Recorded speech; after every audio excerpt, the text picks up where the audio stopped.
go. Hello and welcome to Center 2 of our ELF unit on snow tracks and traces. This is dealing with the tracks and traces portion.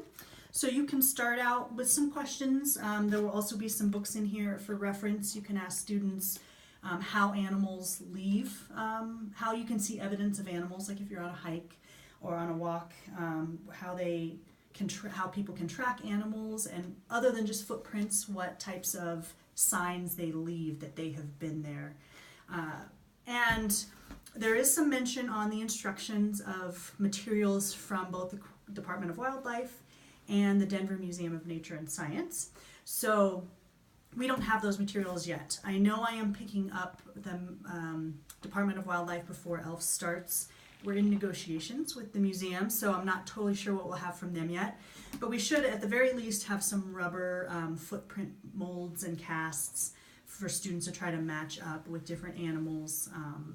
And hopefully we'll also have some trace specimens, you know, like some porcupine quills and some, maybe even some bones for students to look at. I'll send an update to coordinators once I have that in hand to let them know what they can expect, and they can pass that on to whoever's going to be running Center 2.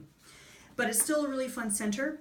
We have a lot of materials in here that kind of show animals, what their footprints look like, give a little bit of background on them, and then we have some, at the very least, we have some plastic kind of like cookie cutter footprint molds in here that you can use. And, oh, where did I put that? Well, this is, we have somewhere, I'm not sure what I do with it, but there's a info sheet on a gray wolf, and we're pretty sure this matches up with the gray wolf, so you can show them, have them kind of do some theorizing on that. And then, the fun part, we will have some clay included in the bin, and some paper plates and some plastic baggies so students can take it home. And use this sparingly. You don't need a lot because you can flatten it pretty thin. And then get the students thinking about what kind of footprint they're making, where they might find this in the wild, you know, in mud or in snow, and how much pressure they would put to kind of imitate that actual animal. So if we're thinking a gray wolf, you know, you can have them kind of try to make the print like they think a wolf would.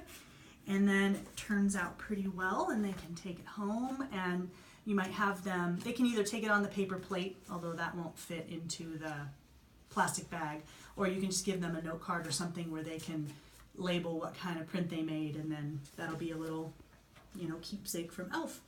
So I think that's all for this center.